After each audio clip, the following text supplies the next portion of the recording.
So hey everyone, and welcome back to the channel. Now this is the first video I'm releasing in 2025, and it has been a little over a year since my last upload. Now in this video let's look at building some garage shelves and storage units. Now take a look at this monstrosity. If your garage is anything like mine, you're probably tripping over tools and tires and all that kind of things, and you know what the solution is, right? It's storage. Now, you could go out and buy a generic shelving unit, but where's the fun or the savings in that? We're just going to use old, reclaimed and recycled materials to keep this project cheap, green, and totally custom sized for this weird little side of my garage.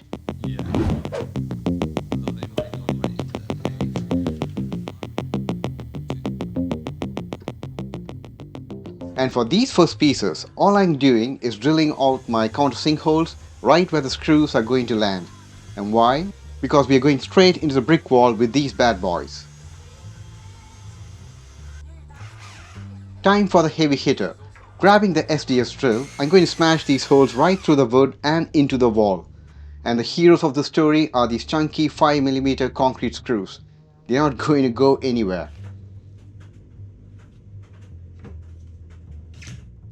However, here's my favorite trick, Instead of messing around with a long spirit level, I'm just going to make one mark and then I'm going to bring out the laser.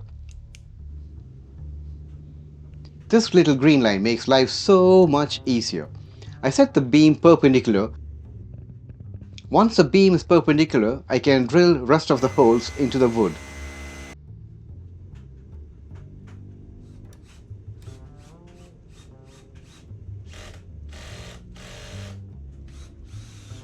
Now I'm repeating the same exact process on the other side of the unit.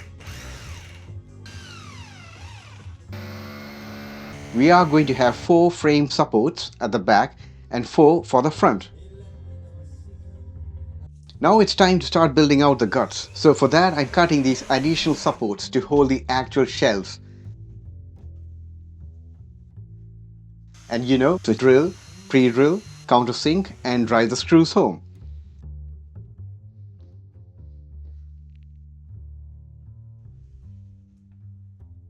I'm also putting in a little perch on the screw heads so that they are easy to set.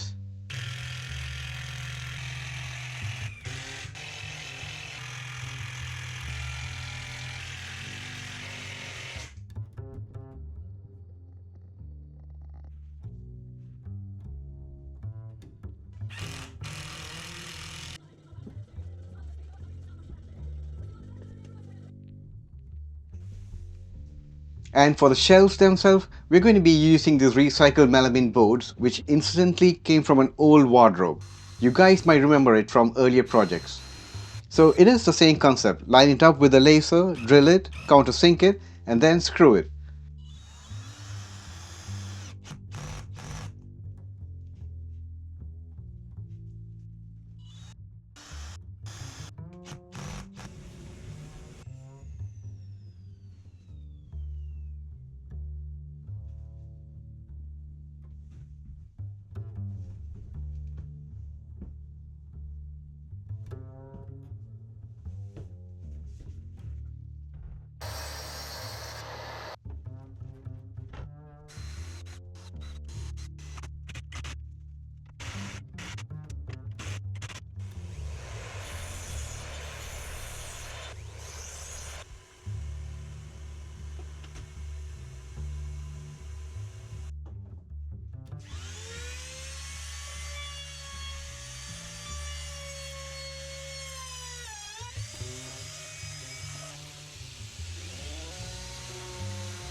You'll see me cut the battens, place the shelves, drill the holes, countersink and drive the screws. At this stage we've got the bottom run and the second run in place, and honestly the rest of this is going to be repetitive. So I'm going to cut all that and I'll meet you at the later stage of the project. Now over on this side, we are building the slanting shelves for shoes and slippers.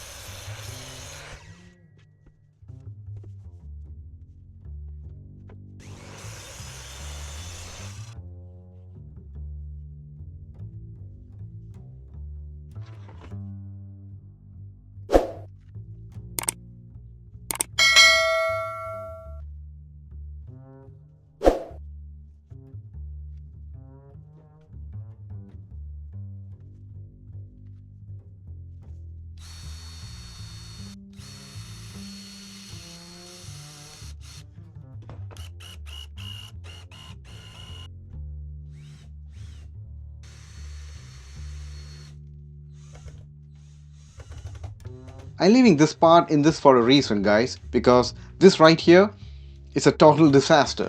The screw was in parallel and it just blew the side out. You know, a kind of like a rookie mistake.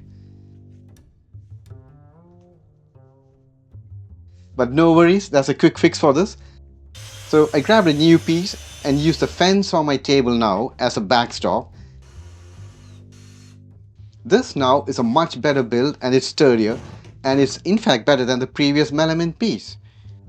And for the backer board again, this is more of a reuse from an old IKEA children's wardrobe.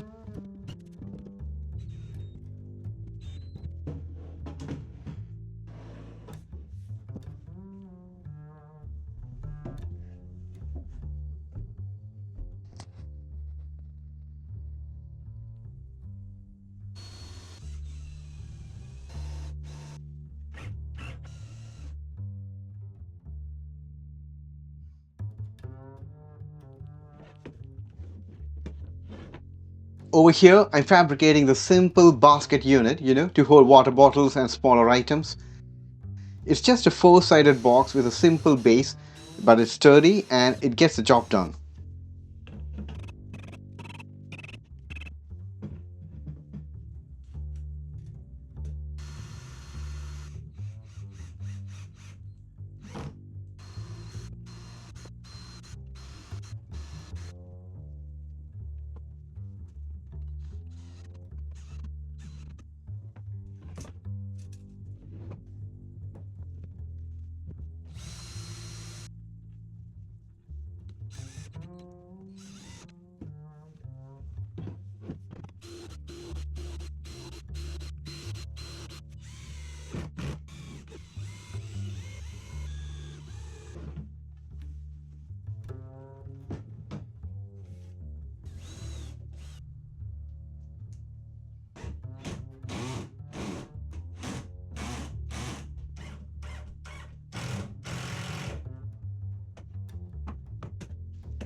You'll see I'm using these hexagonal screws with the impact driver, but we ran into an issue over here on the right hand side.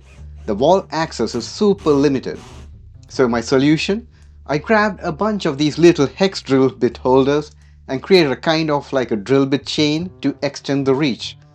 I thought about buying a longer driver, but hey, this method is cheap and cheerful and I already have the parts, so why not just use them?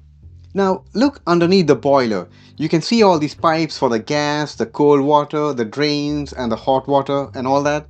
Now I do not want that to be damaged accidentally by jamming boxes or storage items into them. So I built a simple backer board shield, with this scrap piece. The pipes are now protected so that no heavy items can touch them and they stay intact. Now over on the right hand side of the unit, a quick touch, that is throwing in some simple U-shaped hooks, to keep in mops, dustpans and all the cleaning gear.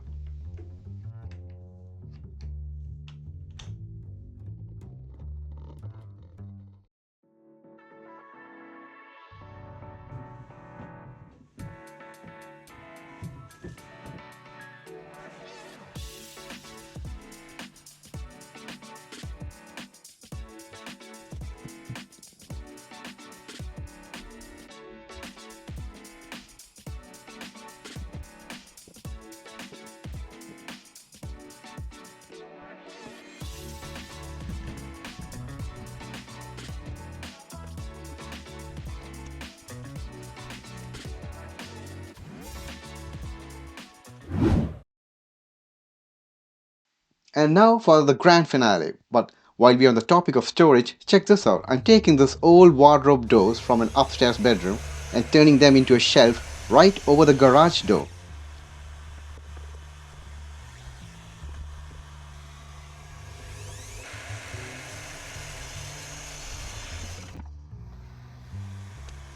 So I cut them to size and made sure that the garage door could still open and close, of course.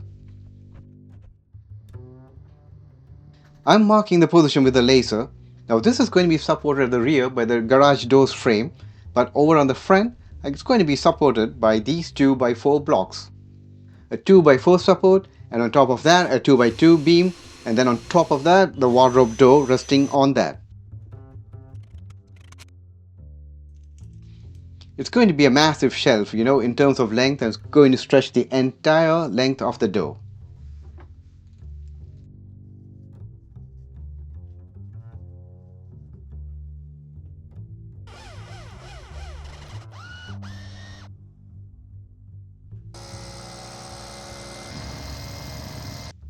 Using wall anchor bolts for maximum strength.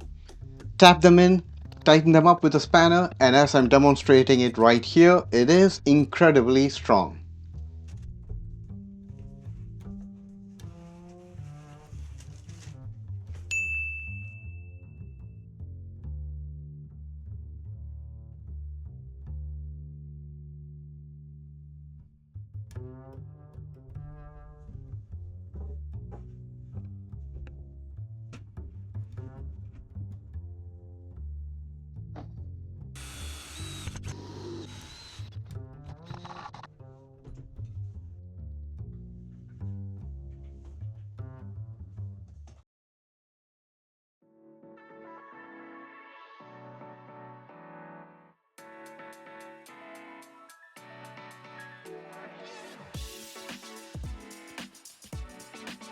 So that's the build, guys. We have reused 100% of the materials. Even the screws, bolts and fixings came from earlier projects. And now this right hand side of the garage is clean and organized. Next up, we'll be tackling the insulation of this garage roof, because this space is going to become an awesome outdoor home for my dog this winter, and you wouldn't want to miss it. Now, I've noticed a huge number of you who watch my videos aren't actually subscribed. In fact, only 1% of my viewers with over 3 million views in this channel are subscribed to me. So don't be that person in the 99%. And if you like this content, please hit the subscribe button, ring the notification bell, and give this video a thumbs up so that YouTube will show it to more amazing people. So thanks for watching, and I'll see you next time. Bye bye.